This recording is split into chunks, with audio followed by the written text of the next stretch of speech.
अच्छी चीज प्राप्त करने के लिए थोड़ा कष्ट तो उठाना ही पड़ता है और सत्संग उन वस्तुओं में से नहीं है जो इतनी आसानी से मिले। ये भी मालिक की तरफ से संयम को जांचने के लिए एक परीक्षा का रूप ही प्रेमियों से पेश करके परखना चाहते हैं कि कितना उनमें बर्दाश्त करने का मादा है, कितना उनको प्रभु भक्ति से प्रेम है। इसलिए सत्संग में जब भी आते हैं तो हम सत्संग लाभ के लिए ही आना चाहिए। ये कोई मेला नहीं, दुनियादारी के और मेले खेल तमाशे बहुत हैं देखने के लिए, लेकिन यहाँ वो चीज नहीं मिलती। यहाँ तो जो अध्यात्म के खोजी हैं, अपने जीव का कल्याण चाहते हैं, जीवन का सुधार चाहते हैं और इस काल और माया की दुनिया से सदा के लिए मुक्त होना चाहते हैं, उनके लिए सत्संग है। अगर सत्संग में आके भी जो इंसान दो घड़ी शांति से बैठ के सत्संग लाभ नहीं ले सकता तो आगे चल के वो क्या करेगा। अभी की बात बताऊं, एक प्रेमी था, भोला भाला, भगत भोले ही होते हैं। बहुत प्रेम से आके सामने बैठा, बोला जी दर्शन होगे मेरे, लेकिन एक बात होगी कि जब मैं भजन में बैठता हूं ना, शरीर में दर्द बहुत होता है। मैं कहने लगा, बिना कष्ट के, बिना शरीर के कष्ट के कोई चीज किसी को मिलती है क्या? दुनियादारी के पदार्थ भी अगर आप प्राप्त करना चाहते हो तो उसके लिए भी आपको मेहनत करनी पड़ती है। मेहनत करने में आपको कष्ट भी होगा, बर्दाश्त भी करना पड़ेगा वो कष्ट, दुख, दर्द, पीड़ा जो भी होगी। अब ये छोटी सी गर्मी क्या मायने रखती है? आपकी कोई सजा थोड़ी हुई है कि आपने कोई पाप जुल्म थोड़ा किया है, आपको किसी ने मजबूर करके थोड़ा बैठाया है यहाँ पे। आप अपनी मर्जी से अपने लाभ के लिए, अपने कल्याण के लिए, अपने हित के लिए, अपने पाप कर्मों को धोने के लिए, अपनी बुराइयों को त्यागने के लिए यहां बैठे हो।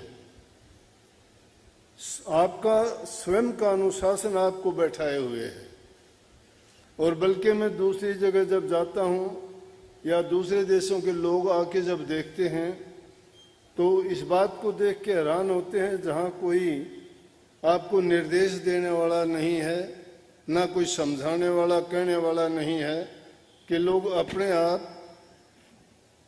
आके शांति से बैठकर इतनी संगत जब सत्संग सुनती है तो ये एक आश्चर्य की बात है। लेकिन वो उस बात को नहीं समझते कि वो आश्चर्य किस बात में छिपा है।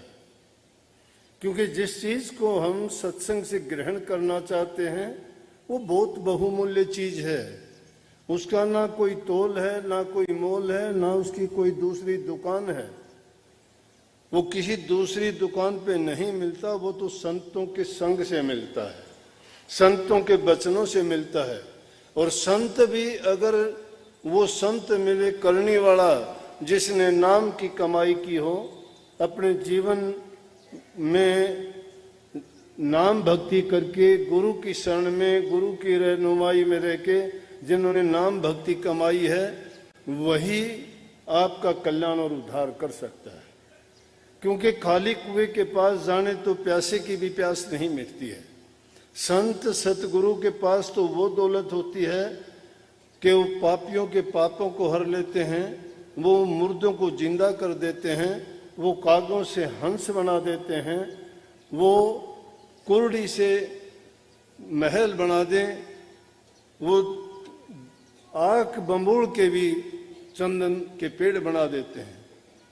इन सब कहने का पर्याय या मतलब अर्थ ये है कि जो इंसान संतों के संग में जाके उनकी शिक्षा और उपदेश को जब मान लेता है तो उसकी वो जिस प्रकार से काग की वृत्तियां छूट गई।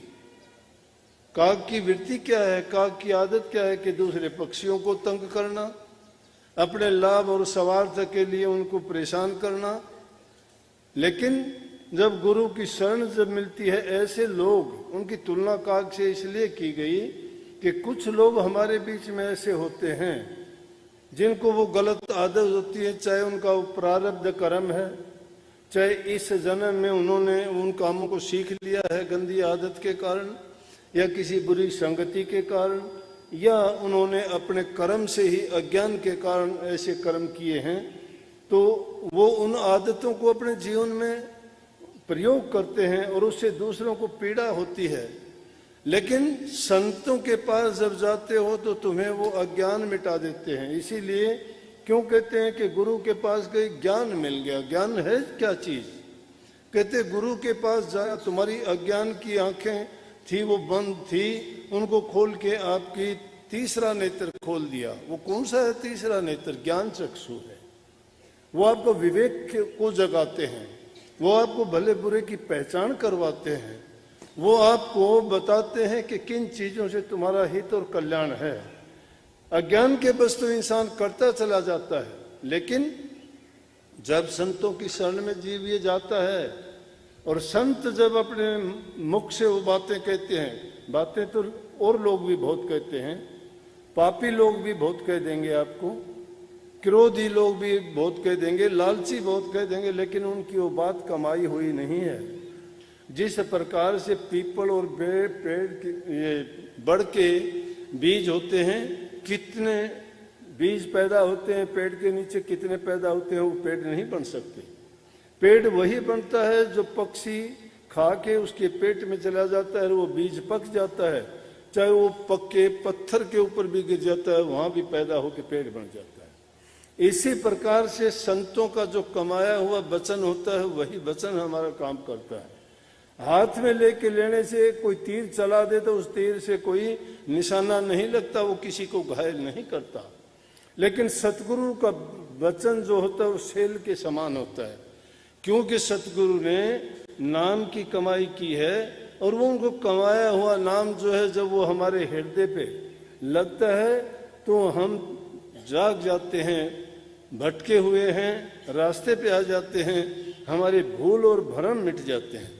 ये सत्संग का असली लाभ है। इसके असली मायने यही हैं कि सत्संग में जो महापुरुषों ने कहा कि सत्संग के में जाए के और जिक्र चलावे और उस अपराधी जीव को और मोहे न पावट हो।